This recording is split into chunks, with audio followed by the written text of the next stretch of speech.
प्रिय भक्तों, आषाढ़ मास 10 जुलाई आज है गुरु पूर्णिमा और गुरु बृहस्पति का भी दिन है। तो ये बहुत ही अनंत फल देने वाला और इसके सुनने से व्यक्ति को समस्त मनोकामनाएं परिपूर्ण होंगी। तो इस कथा को ध्यानपूर्वक सुनिए। पूर्व काल में एक ब्राह्मण रहता था। वह हर प्रकार से धनी था। उसके घर में सुख संपदा और किसी चीज़ की कमी नहीं थी। लेकिन जो उसकी स्त्री थी वो जो गरीबों को ब्राह्मण दान दिया करता था उससे बहुत ही परेशान थी। वह किसी को अपने घर का एक दाना भी देना नहीं चाहती थी। इससे वह बहुत दुखी थी। एक दिन राजा कहीं घूमने के लिए गए हुए थे तो उसके घर पे एक साधु आए। तब ब्राह्मणी ने साधु को आते ही प्रणाम किया और सारा वृत्तांत सुनाया कि मेरा पति इतना दान करता है, उससे मैं बहुत परेशान हूँ। मैं चाहती हूँ हमारा सारा दान ही छीन हो जाए। साधु ने कहा, अगर तुम्हारे पास ज़्यादा धन है, जो अपनी लड़कियों का विवाह नहीं कर सकते, कुंवारी कन्याओं को, उन्हें बांट दो, गरीबों को, ज़रूरतमंदों को दे दो। लेकिन ऐसा तो कोई नहीं चाहता। हर कोई चाहता है हमारा यश बढ़े, लेकिन ऐसा तो मैंने तुम्हें ही देखा है।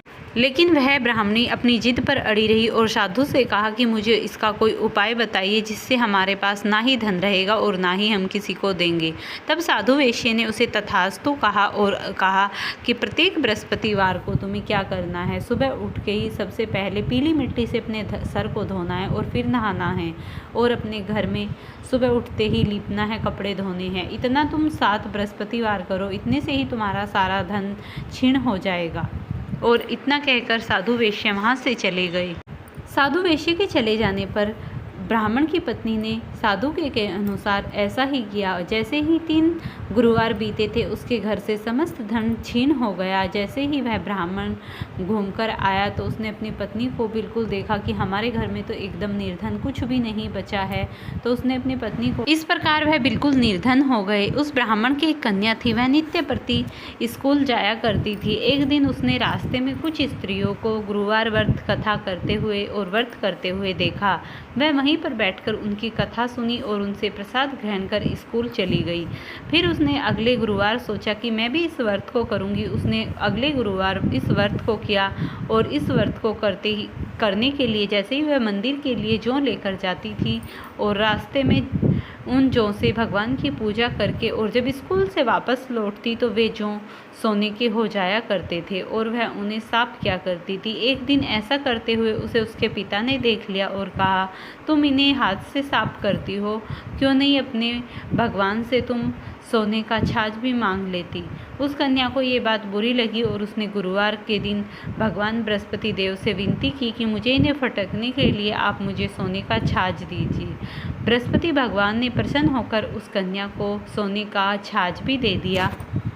इस तरीके से दिन बीतते गए और उस लड़की का विवाह हो गया। लड़की के जाने के बाद तो उनके घर में बिल्कुल भी कुछ नहीं बचा और वे बहुत ही कंगाल हो गए। और जहाँ पर उस लड़की का विवाह हुआ था उस घर में बहुत ही धन संपदा आ गई। तो एक दिन उस ब्राह्मण की पत्नी ने कहा कि क्यों नहीं आप अपनी पुत्री के घर जाके कुछ धन ले आते ताकि हम भी कुछ खा पी कर अपना जीवन यापन करें। जैसे ही वह ब्राह्मण अपनी कन्या के यहाँ गया उसने बहुत आदर सत्कार किया अपने पिता को और बहुत सा धन देकर वापस भेज दिया। दूसरी बार उसने कहा कि आप माँ को लेकर आना। दूसरी बार वह ब्राह्मण अपनी पत्नी के साथ वहाँ पहुँच गया। उसकी माँ कुछ नहीं करती, नित्य प्रति सुबह उठती, खाती और सो जाती। इससे उस कन्या को बहुत ही क्रोध आया। उसने सुबह उठते ही अपनी माँ को एक कोठरी में बंद कर दिया और जैसे ही गुरुवार का दिन था उसने स्नान करा के अपनी माँ को गुरुवार की कथा सुनाई और उन्हें प्रसाद दिया। ऐसा करने से भगवान गुरुदेव की कृपा से उनके दिन अच्छे हो गए और उनके जो भी धन संपदा थी वो सब वापस लौट गई। इस तरीके से उन्हें सब कुछ यश और जो भी उनका राज्य था सब कुछ उन्हें भगवान बृहस्पति देव की कृपा से प्राप्त हो गया।